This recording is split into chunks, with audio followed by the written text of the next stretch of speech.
nos están interpretando que debemos tener empatía, significa que tenemos que sentirnos como el personaje, tenemos que ser empáticos con los que están ahí, porque para que podamos percibir el dolor, la alegría, el sufrimiento que el personaje está viviendo.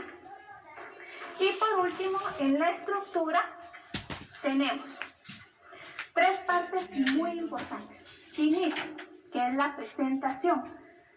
Presentación del lugar, presentación del momento, presentación de los personajes. El nudo o el desarrollo. En este momento de la narración va a contar cómo se sumergen los problemas, los conflictos y, por último, en el desenlace, cómo lo solucionaron y también qué aprendieron en ese momento. Significa que para que un texto narrativo sea exitoso, tiene que tener estas características: contar una historia, constar de personajes y poseer un narrador. También tiene que cumplir estas funciones: hacer que el receptor imagine el hecho narrado. Pueden ser narraciones cotidianas, cuentos, novelas, chistes, o también fomentar la empatía de igualdad y sociedad. Y por último, tiene que cumplir con las 3 partes de la estructura: inicio, nudo y desenlace. Bien. Cuando ya tenemos esta parte estructurada y ya lo comprendimos, nos vamos a dar cuenta que cuando vimos las respuestas de que es un texto narrativo, nos da a entender que todo lo que nosotros podemos hacer y creemos que hemos vivido, lo podemos narrar. Exactamente, puede ser un relato personal o puede ser también una anécdota o un chiste. Vamos con un pequeño ejemplo donde ya tenemos aquí una estructura y dice lo principal, que es el título. En esta ocasión vamos a llamar a esta anécdota que La zorra y las uvas. Ese va a ser el título. Todo texto debe de constatar de un título, seguidamente del inicio.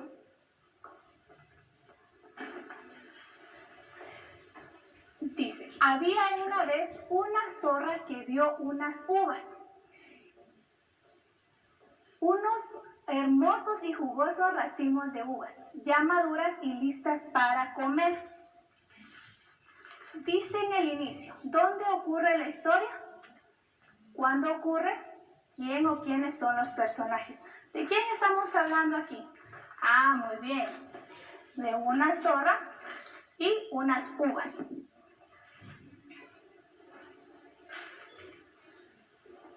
Seguidamente vamos a tener acá en el nudo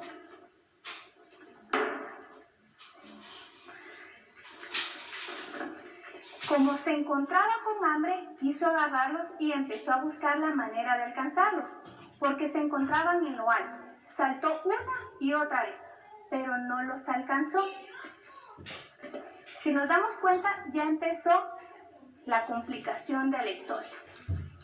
Ya hay un problema. ¿Qué ocurrió? Bueno, que la zorra tenía hambre. ¿Qué reaccionó? Buscó la manera de alcanzar el racimo. Ahora bien, ¿y qué hizo? Saltar una y otra vez. Tenemos acá la última parte, que va a ser el desenlace.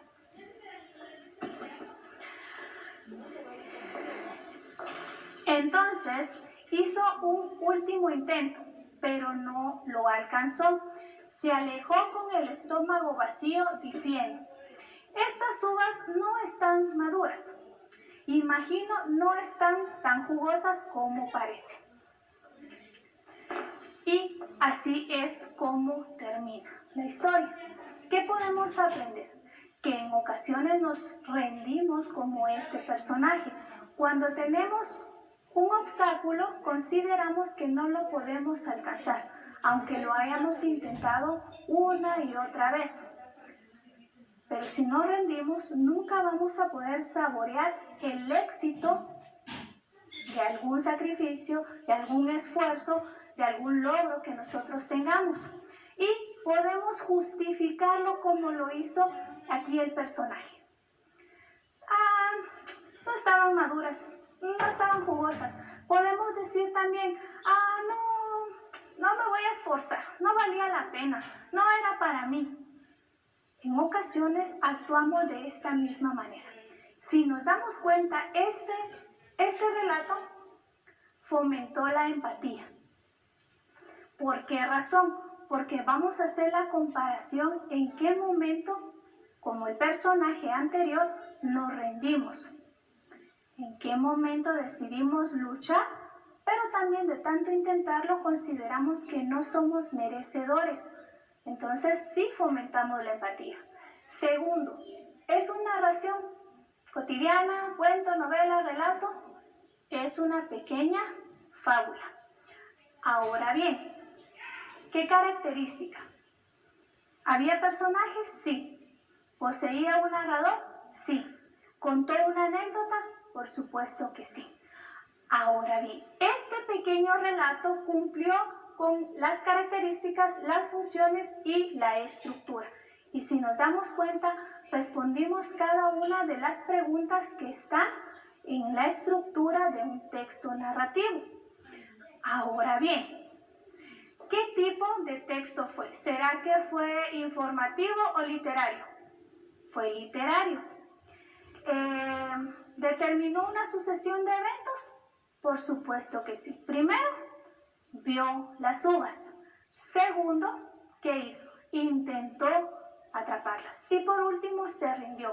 Sí hay una sucesión de eventos que tiene una secuencia. Por último, ¿puede ser oral y escrito? Sí. Yo lo narré y ustedes lo pudieron leer. Por último, cada una de estas características, cada una de estas funciones y estructuras de un texto narrativo nos llegan a fomentar la lectura, la imaginación y sobre todo la comunicación. Ahora bien, necesito que por favor tú pienses en una anécdota, en un cuento o en algo que hayas vivido o hayas conocido o escuchado en tu comunidad y que puedas narrarlo. Puedes hacerlo con el fin literario, crear una historia, un mito o una leyenda, o bien crearlo como que fuera una noticia. Recuerda los pasos muy importantes. Tiene que tener la característica de los personajes. Poseer un narrador significa que tú lo vas a narrar. Por siguiente, también tiene que tener las funciones de llegar al receptor por medio de que él se sienta identificado. ¿Qué tipo de narración vamos a hacer? Y por último, fomentar la empatía con esta narración. La estructura, 3 pasos fundamentales: inicio, nudo y desenlace. Para que tú puedas ejecutar un texto narrativo, recuerda tomar nota de esto que está en la pizarra para que tú puedas hacerlo y guardarlo en tu portafolio de Aprendo en Casa. También ten presente de guardarlo y mostrarle este portafolio a un adulto para que él revise, lea y también tú puedas narrarle el texto narrativo. Ahora bien, recuerda lavar tus manos constantemente con agua y jabón. Puedes utilizar gel antibacterial. Y por último, recuerda quedarte en casa. Gracias, hasta la próxima. A continuación, Matemática, sexto primaria. Saludos cordiales, bienvenida y bienvenido nuevamente a este espacio educativo Aprendo en Casa del Ministerio de Educación. Soy Edwin Estuardo Contreras López y en esta oportunidad desarrollaré el tema de conteo y escritura de nuestro sistema vigesimal, que es en números mayas. para alumnos de sexto grado de educación primaria. Si en casa de alguna persona con discapacidad, este tema deberá ejercitar lo que son las habilidades del cálculo y también lo que es el pensamiento lógico matemático.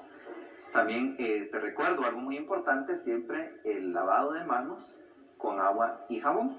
Acá en el set vamos a utilizar el gel antibacterial.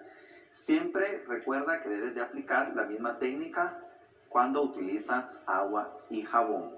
La diferencia es de que no vamos a utilizar una toalla para quitarnos el gel para que finalmente pues surta el efecto esperado, que es el desinfectar nuestras manos. Tenemos en lo que es lengua de señas a Mauricio. Mucho gusto, Mauricio, que va a hacer la interpretación de esta clase. Entonces vamos a iniciar haciendo un recordatorio que hemos estado hablando sobre lo que es el conteo y escritura de números mayas.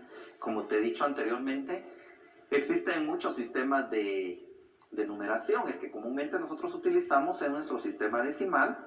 También están los números romanos, también están los ordinales, pero lo que hemos estado estudiando en estos últimos días y en las clases anteriores es sobre el conteo y escritura de números mayas. Te hago una pregunta, quiero que reflexiones y puedas responder en casa. ¿Será que hay un límite para que podamos escribir en números mayas? ¿Habrá un límite? No, muy bien, porque podemos escribir hasta el infinito. Entonces nosotros podemos escribir números mayas hasta el infinito. ¿Qué necesitamos para poder escribir números mayas hasta el infinito? A ver, ¿qué es lo que tenemos que hacer? Lo que hemos estado aprendiendo en las clases anteriores. A ver, ¿puedes ayudarme a responder en casa? ¿Qué necesitamos? Muy bien, necesitamos aumentar nuestra tabla de posiciones. Recordemos que está la posición de las unidades, está la posición de las veintenas, el nivel de las cuatricentenas, el nivel de 8.000, de 160.000 y 3.200.000. Si queremos seguir aumentando otro nivel, ¿qué tenemos que hacer? ¿Qué tendríamos que hacer para aumentar otro nivel más a nuestra tabla de posiciones? ¿Cuál es la clave? Muy bien, todo se ha ido multiplicando por 20, por eso se llama vigesimal, porque su base es 20. Si quisiéramos aumentar una casilla más o un nivel más a nuestra tabla de posiciones, tendríamos que multiplicar 3.200.000 por 20 y vamos a obtener una séptima casilla, pero ya tenemos 6 posiciones. Entonces de esa forma es de que podemos nosotros ir aumentando la escritura y lo que es el conteo. Por eso nuestro título es Conteo y Escritura de Números Mayas. Quedó este ejercicio de tarea. ¿Te recuerdas que colocamos una barra que representa 5 unidades en cada uno de los niveles? Entonces tenemos 1, 2, 3, 4, 5, 6 barras, una en cada nivel. ¿Qué cantidad representa finalmente? Vamos a estudiar. Tenemos 5 unidades, 5 de 20 que son 100, 5 de 400, entonces tendríamos que multiplicar en nuestro cálculo mental 5 por 400 que son 2.000, 5 por 8.000 que son 40.000, 160.000 por 5 que son 800.000 y 3.200.000 por 5 que nos da 16 millones. Este tipo de suma es bien fácil realizar porque conforme vamos haciéndolo tenemos que ir agregando. Entonces tenemos 16.842.105. Entonces, así como le vamos dando lectura a las cantidades, es que vamos formando ya la cantidad global. ¿Cuánto nos dio ya el resultado? Vamos a repasar. 16.800.000, 40.000, 2.000, 100 y 5. ¿Qué cantidad está representada acá en números mayas? A ver, quiero que hagas el cálculo mental, solo en ir agrupando todas estas cantidades en una sola.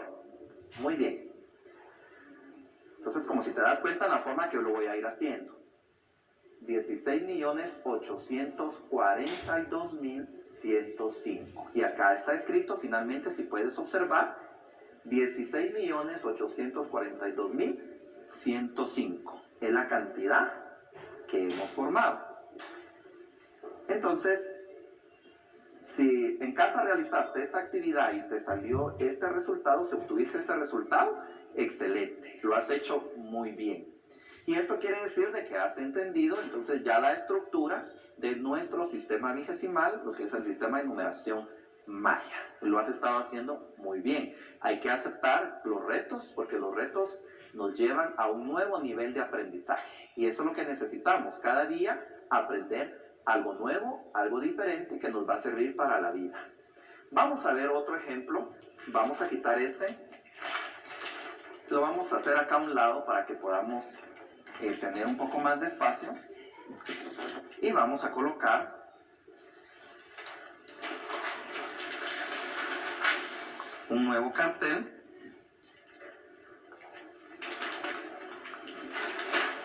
Vamos a ver este otro ejemplo. Vamos a ir viendo que nos vaya quedando siempre los niveles.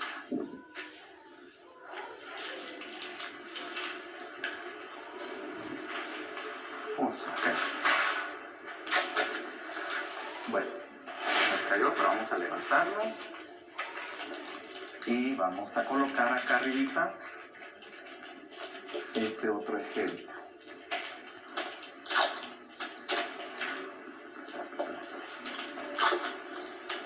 Vamos a poner acá nuestro rótulo también para que no se nos vaya a caer.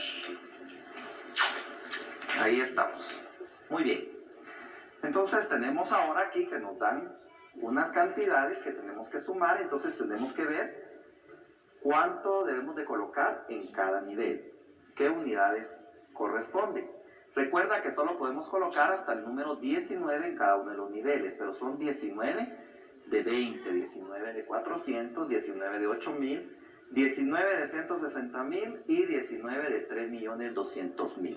Entonces, ¿qué cantidad corresponde a cada uno de los niveles? Si aquí tengo 6 unidades, entonces, ¿qué corresponden las unidades? ¿Qué número maya corresponde a las unidades?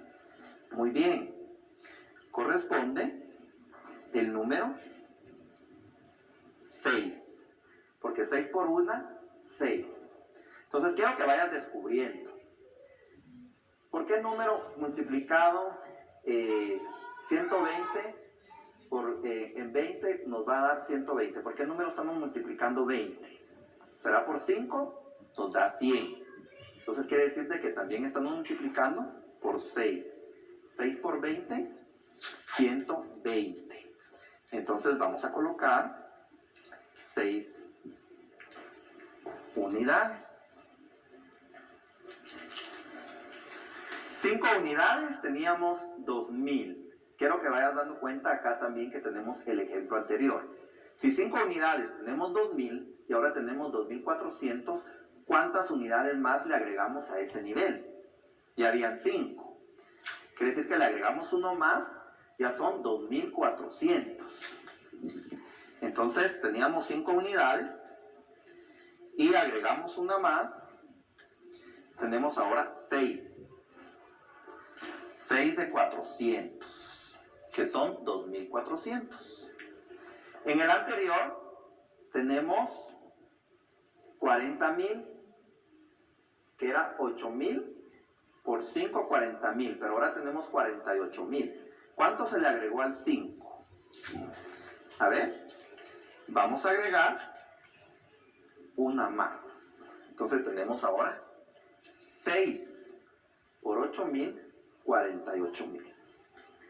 Si teníamos allá 800.000, pero era por 5, y agregamos una más al 5, ¿cuánto aumentó? Aumentó 160.000 más. Entonces, si tenemos 800.000, yo le agrego 160.000, ¿cuánto va a dar? 960.000. Quiere decir de que a la barra se le agregó una unidad más. Entonces, ya no son 5, sino que ahora son 6. Muy bien. Tenemos 6. Y tenemos 16 millones cuando teníamos 5 unidades. Y agrego una unidad más, quiere decir que a 16 millones le estoy agregando 3.200.000. ¿Cuánto es si a 16 millones le agrego 3.200.000? ¿Qué cantidad se forma? Pues es la cantidad que ya vemos ahí escrita a la par.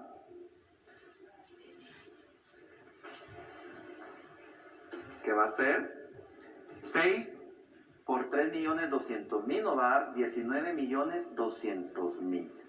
¿Qué cantidad se está formando? ¿Qué cantidad formamos finalmente? Puedes hacer el cálculo en tu casa, me puedes ayudar a sumar 19.200.000, 960.000, 48.000, 2.400, 120 y 6 unidades. ¿Qué cantidad nueva estamos formando? A ver, ¿ya hiciste el cálculo en casa?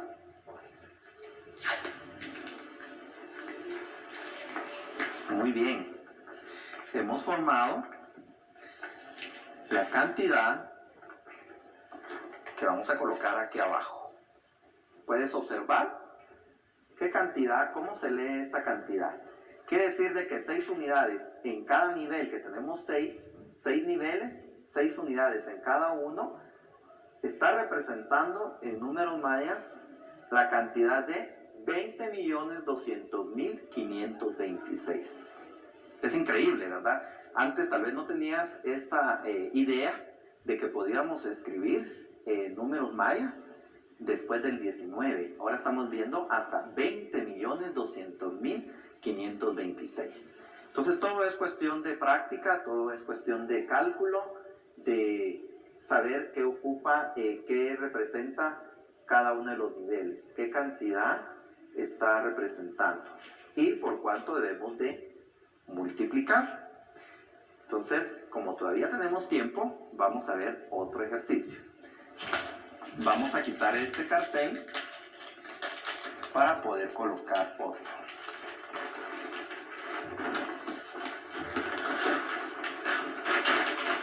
Entonces vamos a colocar un nuevo cartel.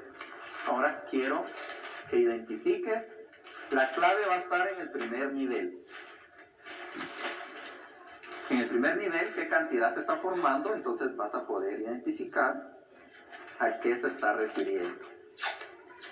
De cuánto estamos hablando en cada uno de los niveles. Vamos a poner acá en gel para que detenga un poquito. Y ya está. Entonces vamos a colocar este otro acá.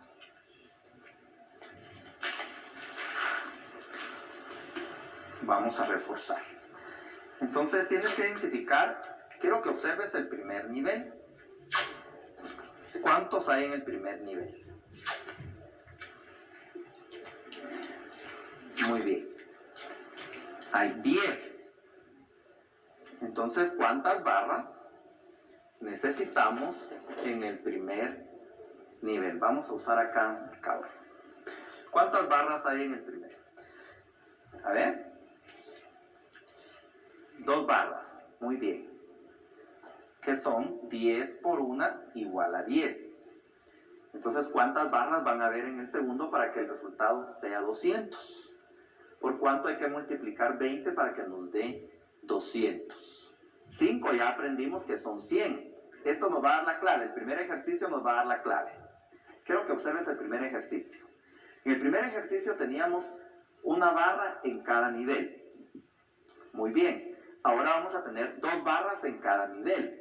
Quiere decir que va a ser el doble de lo que teníamos en el primer ejercicio. Entonces va a ser más fácil el poder ir sacando el cálculo. El doble. Entonces sería 2 barras, que es 10 por 20, 200.